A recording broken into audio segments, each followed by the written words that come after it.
अस्सलाम वालेकुम स्टूडेंट, आज हम ले रहे हैं अपने इस टॉपिक से इंटीग्रेशन से।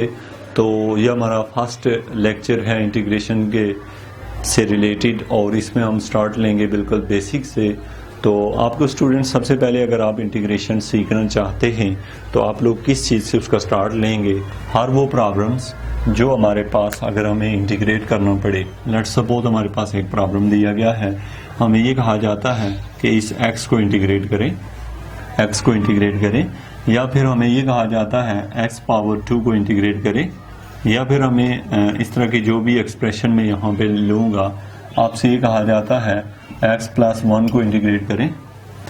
तो इस तरीके में हमारे पास है, इसको हम इंटीग्रेट करें, इसको करें, या फिर हमें ऐसा कोई क्वेश्चन दिया जाता है जैसे क्वेश्चन नंबर 4 में हमें ये कहा गया है x स्क्वायर प्लस 1 की इंटीग्रेशन करें।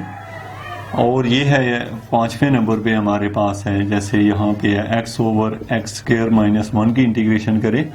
और ये 6वें नंबर पे हमें ये कहा जाए कि x over 1 over x minus 1 की इंटीग्रेशन करें। तो स्टूडेंट आप अगर इन क्वेश्चनों को सीख लेते हैं तो आप इंटीग्रेशन की सबसे जो बुनियादी जो बेस है उसको आप सीख जाएंगे कि आप किस तरीके से प्रॉब्लम्स को इंटीग्रेट करते हैं। और अब हम इसका स्टार्ट लेंगे कि किस तरीके से हम इसको इंटीग्रेट करते हैं। तो स्टूडेंट इंटीग्रेशन करने के लिए जो सबसे बेसिक चीज़ आपने माइंड में रखनी है वो है, जैसे आपने x को इंटीग्रेट करना है तो इसको इंटीग्रेट जब करना है तो आप ये देखते हैं कि यहाँ पे जो भी चीज़ होती है, जैसे यहाँ पे x लिखा हुआ है तो x का आप डेरिवेटिव लें तो x का डेरिवेटिव 1 होता है। तो चूंकि x का डेरिवेटिव 1 होता है तो 1 जो है वो यहाँ साथ मौजूद है, 1 यहाँ पे साथ मौजूद है। मीन ये कि x के साथ कुछ ना हो तो 1 मौजूद है, इसलिए आप इसकी पावर में पहले इसकी पावर 1 थी तो 1 ऐड भी करेंगे और उसी से डिवाइड भी करेंगे। तो ये रिजल्ट बना है स्टूडेंट आपका, ये बन गया x स्क्वायर ओवर 2। तो अब स्टूडेंट ये आपका पहला रूल होता है हमेशा हम इंटीग्रेशन में, जैसे आपके पास ये वाला क्वेश्चन है, आपसे कहा जाता है कि इसको इंटीग्रेट करें यानी x पावर 2 dx को। अब आप देखें तो x स्क्वायर का डेरिवेटिव होता है 2x। तो स्टूडेंट अब आपके पास x स्क्वायर पावर को छोड़ देते हैं, पावर को छोड़ के x का डेरिवेटिव 1 होता है तो 1 इसके साथ मौजूद है, यानी कि 1 मौजूद ना हो तो यहाँ हम समझ लेते हैं कि 1 है। तो चूंकि 1 इसके साथ मौजूद है इसलिए हमने x की पावर में 1 ऐड किया, यानी 2 थे तो 3 कर दिया और उसी से डिवाइड कर दिया, और प्लस हम एक c लिखते होते हैं जिसको हम कांस्टेंट ऑफ इंटीग्रेशन कहते हैं। तो ये है सबसे बेसिक रूल इंटीग्रेशन का, और ये हर जगह आप लोग जब अप्लाई कर देते हैं तो ऐसे नहीं होता। मैं आपको इसकी लिमिटेशन बताता हूँ कि ये कहाँ पे आप किस तरीके से। मैं नेक्स्ट क्वेश्चन लेके चलूँ, अगर स्टूडेंट्स यहाँ पे मेरे पास है ऐसा क्वेश्चन है, लेट्स सपोज मैं ले रहा हूँ ये जो क्वेश्चन है, या इस क्वेश्चन इसको मैं लेके चलूँ तो आपको ताकि अंडरस्टैंडिंग हो जाए कि x स्क्वायर प्लस 1 है, इसकी आपने इंटीग्रेशन करनी है। अब स्टूडेंट होल पावर को देखा जाता है हमेशा, जैसे कि इसकी होल पावर 1 है तो बाहर इसकी होल पावर 1 है, तो 1 के जो अंदर वैल्यू लिखी हुई है स्टूडेंट वो वैल्यू जो है वो है x स्क्वायर प्लस 2।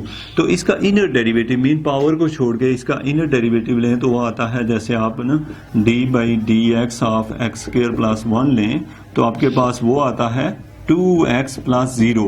तो 0 की तो कोई बात नहीं है, जस्ट 2x आ रहा है। तो स्टूडेंट यहाँ पे हमारे पास अगर 2x जो है बाहर होता तो इसकी पावर में हम ऐड कर सकते थे। यानी आप इससे क्या मतलब लेंगे कि चूंकि इस x स्क्वायर का डेरिवेटिव 2x होता है वो यहाँ बाहर मौजूद होता तो हम इस 1 में एक और ऐड कर देते, लेकिन यहाँ पे बाहर 2x नहीं है। तो आपके ज़हन में एक क्वेश्चन होता है कि अगर 2x नहीं है तो हम उसको, जैसे मैं यहाँ पे लिखता हूँ 1 ओवर 2x और अपने पास से मैंने 2x मल्टीप्लाई भी कर लिया और डिवाइड भी कर लिया।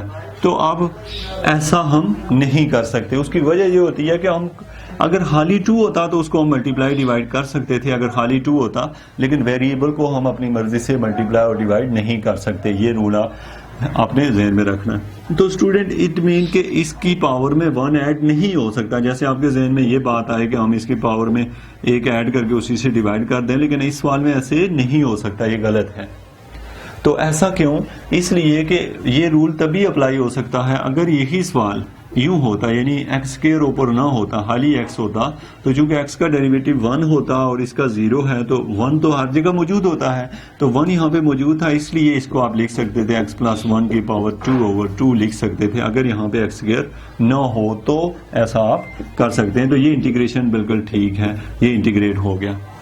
लेकिन अगर स्टूडेंट ऐसी सिचुएशन आ जाती है जिसका डेरिवेटिव उसके साथ मौजूद न हो, तो उसके लिए हम फिर तो मैक्सिमम जो क्वेश्चन होते हैं जब आप एफएससी कर रहे होते हैं, यानी बेसिक इंटीग्रेशन सीख रहे होते हैं, तो उस वक्त आपके जो स्टार्टिंग होते हैं वो यही क्वेश्चन दिए जाते हैं, ताकि स्टूडेंट को पूरी एक्सरसाइज के अंदर ऐसा ही क्वेश्चन दिया जाता है जिसका डेरिवेटिव साथ मौजूद होता है। सिर्फ आपने उसको देखना होता है कि कहाँ पे वो डेरिवेटिव मौजूद है।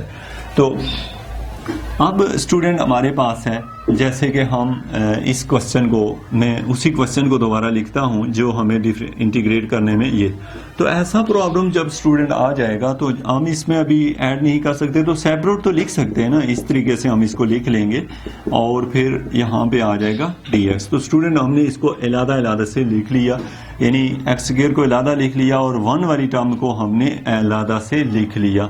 आप देखें तो अब इसकी पावर 2 है, 2 को छोड़ दें, x का डेरिवेटिव 1 है वो साथ मौजूद है, इसलिए ये आ जाएगा 3/3। और याद रखें कि जो कांस्टेंट होता है उसकी इंटीग्रेशन, जैसे आपसे को कहता है इंटीग्रेशन ऑफ 2 क्या होती है, तो आप कहेंगे कि जी 2 बाहर आ जाएगा और यहाँ आ जाएगा dx, तो 2 इंटू ये जो dx होती है इसकी इंटीग्रेशन x आ जाती है। तो ये हमारे पास आ जाता है, यहाँ पे d जो है उसकी जगह x आ जाएगा। x क्यों आता होता है, सवाल ये है कि यहाँ पे x क्यों आता है, तो इसलिए स्टूडेंट के ये जो साइन होता है ना, इंटीग्रेशन का साइन, ये d का एंटी होता है, एक दूसरे को कैंसिल कर देते हैं तो बाकी बचता ही x है, इसलिए ये ऐसे होता है। और एक हम c अपने पास से लिखा करते हैं, हर सवाल में लिखते हैं, अगर मैं किसी में ना लिखूं तो आप समझे कि वहाँ पे लिखना पड़ता है। तो स्टूडेंट ये है हमारा इंटीग्रेशन का सबसे बेसिक रूल, कि इंटीग्रेशन जब हमें कोई क्वेश्चन दिया हो तो मैं आपको ऐसी तमाम टेक्निक सिखाऊंगा जिससे आप लोग जो होगा, जो अलजेब्रिक एक्सप्रेशंस टाइप्स प्रॉब्लम होते हैं जैसे कि ये हैं, तो इनको आप कैसे इंटीग्रेट कर सकें। तो आप हमेशा याद रखें, अपने आप को कन्फ्यूजन में न डालें। आप सबसे पहले बेसिक जो अलजेब्रिक होते हैं उनकी सारी टेक्निक सीखें। सेकंड वन जो अप्रोच होती है वो फिर आप ट्रिग्नोमेट्री के बारे में इंटीग्रेशन सीखें, और थर्ड वन फिर आप जाके हम इन दोनों चीज़ों को आपस में मिला के सीखेंगे। तो स्टूडेंट अभी हम ऐसा प्रॉब्लम करने जा रहे हैं, जैसे कि मेरे पास एक और है, आपने एक टेक्निक सीख ली है जिसमें पावर ऐड करने वाली। अब है टेक्निक नंबर 2। तो आपने टेक्निक नंबर 2 में हमें सपोज ये एक प्रॉब्लम दिया हुआ है, तो इसमें इसकी इंटीग्रेशन हम करना चाह रहे हैं 1/x-1। तो स्टूडेंट हमारे पास जो ये प्रॉब्लम दिया हुआ है 1/x-1 है, तो इसकी इंटीग्रेशन हम कैसे कर सकते हैं। तो स्टूडेंट हम इसकी इंटीग्रेशन तभी कर सकते हैं, अब अगर देखें तो अब इसकी होल पावर जो है वो 1 है, तो 1 से तो चले हमारा अभी कोई कंसर्न नहीं है। अब यहाँ पे x का डेरिवेटिव 1 होता है और 1 ऊपर मौजूद है, यानी नीचे वाली टर्म का डेरिवेटिव ऊपर मौजूद है, तो इस सूरत में हम उसको नेचुरल लॉग लिख देते हैं। स्टूडेंट उसको हम क्या लिख देते हैं, नेचुरल लॉग लिख लेते हैं, और ये है हमारे पास वो वैल्यू, यानी अगर नीचे वाली टर्म का डेरिवेटिव ऊपर मौजूद हो तो हम उसको इस तरीके से इंटीग्रेट कर लेते हैं। लेकिन स्टूडेंट अगर यही प्रॉब्लम में इस सिचुएशन में लेके चलूं, जैसे 1/√x-1 जो है dx है, इसको मैं इंटीग्रेट करना चाहता हूं, तो स्टूडेंट इसमें देखें आप, तो यहां पे इसका डेरिवेटिव ऊपर मौजूद है, लेकिन हम इसे नेचुरल लॉग में नहीं लिख सकते। उसकी रीजन क्या है, और उसकी रीजन आपको पता नहीं चाहिए। उसकी रीजन ये है कि आप देखें तो ये जो x-1 है, इसको अगर आप ऊपर ले जाएं तो ऊपर जाके -1/2 dx बन जाएगा, ये ऐसे बन जाएगा। ये जो प्रॉब्लम है आप देख रहे हैं, तो x-1 को हम ऊपर ले गए, -1/2 हो गया। लेकिन अब हम क्या करते हैं, इसमें चूंकि इसका पावर को छोड़ के अगर इसको देखें तो x का डेरिवेटिव होता है 1 और इसका 0, तो 1 साथ मौजूद है, तो इसकी पावर में आप एक ऐड कर सकते हैं। मतलब ये कि इसमें -1/2 में ना 1 ऐड करें तो क्या आता है, -1/2 में 1 ऐड करें तो इसका एलसीएम लें तो ये आता है 2, यहाँ पे -1 + 2 तो ये आता है 1/2।